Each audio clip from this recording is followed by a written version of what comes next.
नमस्कार, SBT news में आपका स्वागत है। पेश है 16 सितंबर सोमवार सुबह 6:15 बजे राजस्थान की बड़ी खबरें। जयपुर में रविवार को अंतर्राष्ट्रीय वैश्विक सम्मेलन में समाज से जुड़े प्रदेश के विधायक और सांसद एक मंच पर आए।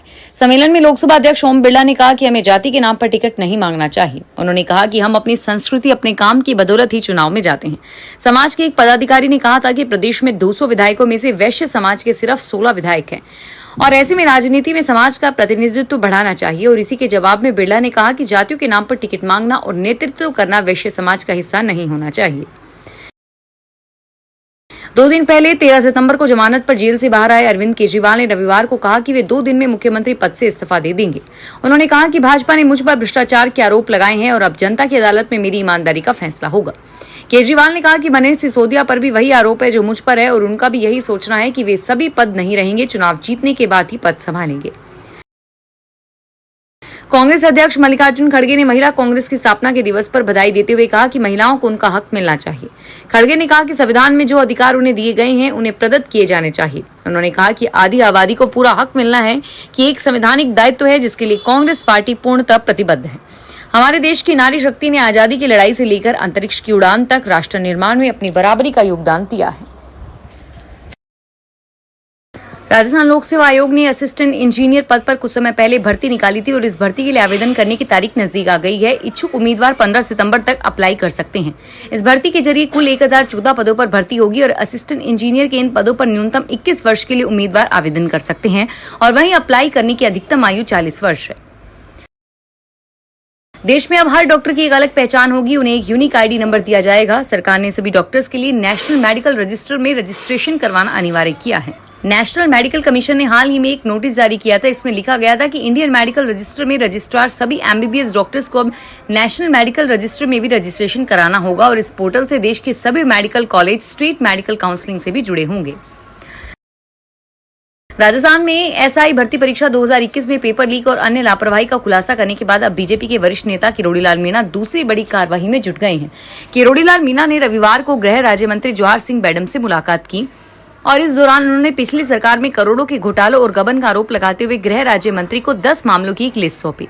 जानकारी के मुताबिक किरोड़ीलाल मीणा ने गृह राज्य मंत्री जवाहर सिंह बेडम से मुलाकात की और इस दौरान उन्होंने मंत्री को 6 पेज का ज्ञापन सौंपा। भीलवाड़ा जिला दुग्ध उत्पादक सहकारी संघ ने पहली बार सरस पॉस्चराइज्ड दूध पैक की दरों को 2 से 5 रुपए प्रति लीटर की दर से कम किया है। डेयरी के इस निर्णय से आम उपभोक्ताओं के साथ भीलवाड़ा ग्रामीण, राजसमंद जिले और शिवपुरी क्षेत्र के लोगों को लाभ होगा। ये नई दरें सोमवार से लागू हो जाएगी और भीलवाड़ा डेयरी के प्रबंधक संचालक बीके पाठक ने बताया कि दूध की दरों में 2 रुपए प्रति लीटर से लेकर 5 रुपए लीटर की दरें कम है। राजस्थान के टोंक जिले में विस्थापितों की जमीन को फर्जी दस्तावेज व खातेदार बनाकर बेचने के मामले में राजस्व मंत्री फिर से एक्शन में आ गए हैं। मंत्री के निर्देश के तहत जांच कमेटी के अध्यक्ष अब बिसलपुर परियोजना के अतिरिक्त जिला कलेक्टर के बजाय डोटा सिरा राय के उपखंड अधिकारी होंगे। इसमें उस गिरोह का पता चलेगा जिसने 5 साल पहले इस खेल की शुरुआत की थी। बाढ़ प्रभावित लोगों की मदद के लिए धौलपुर आई आर्मी को रविवार को जिला कलेक्टर और एसपी ने आभार जताते हुए सम्मान पूर्वक विदा कर दिया। आर्मी के जवानों की धौलपुर से रवाना होने के बाद एसपी और कलेक्टर ने बारिश के बाद रास्ता हाल हुए शहर के हालातों का जायजा लिया। धौलपुर शहर के हालातों का जायजा लेते हुए जिला कलेक्टर श्रीनिधि बीटी और एसपी सुमित मेहरा ने बारिश की वजह से बदहाल हुई सड़कों की मरम्मत करने के निर्देश दिए।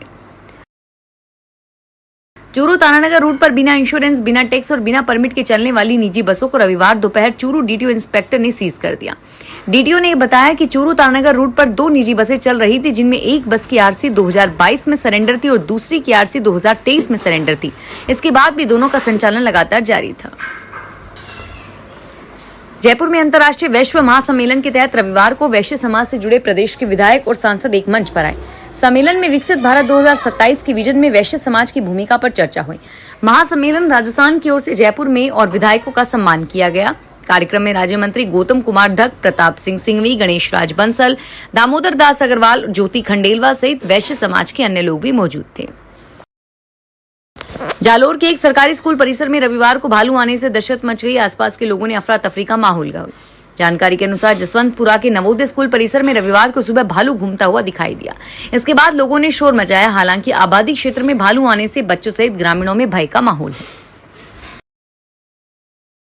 राजसमंद में रविवार को इंजीनियर डे के अवसर पर नो चौकी पर डाक बंगले में कार्यक्रम आयोजित किया गया। इस दौरान Bharat Ratna doctor sir मोक्षु Gundam वैश्ववैया को श्रद्धा सुमन अर्पित करके उनके आदर्शों को अपनाने का संकल्प दिया।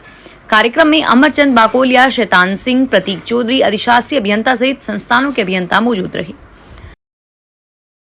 डूंगरपुर में आगामी त्योहारों को लेकर जिला प्रशासन अलर्ट मोड पर है। शहर में ईद मिलादुन्नबी पर्व पर निकलने वाले जुलूस और अनंत चतुर्दशी पर गणेश प्रतिमाओं की निकलने वाली शोभा यात्रा में कानून व्यवस्था बनाए रखने को लेकर कलेक्टर और एसपी मोनिका सैन ने पुलिस के जवानों के साथ रूट मार्च निकाला। सेवानिवृत्त स्कूल लेक्चरर का निजी अस्पताल में राजस्थान गवर्नमेंट हेल्थ स्कीम के तहत इलाज नहीं करने पर जयपुर हाईकोर्ट ने राज्य सरकार, पेंशनर विभाग और आरजीएचएस के प्रोजेक्ट डायरेक्टर से जवाब मांगा है। याचिकाकर्ता के अधिवक्ता ने बताया कि Ram Swaroop Sharma retired school lecturer हैं।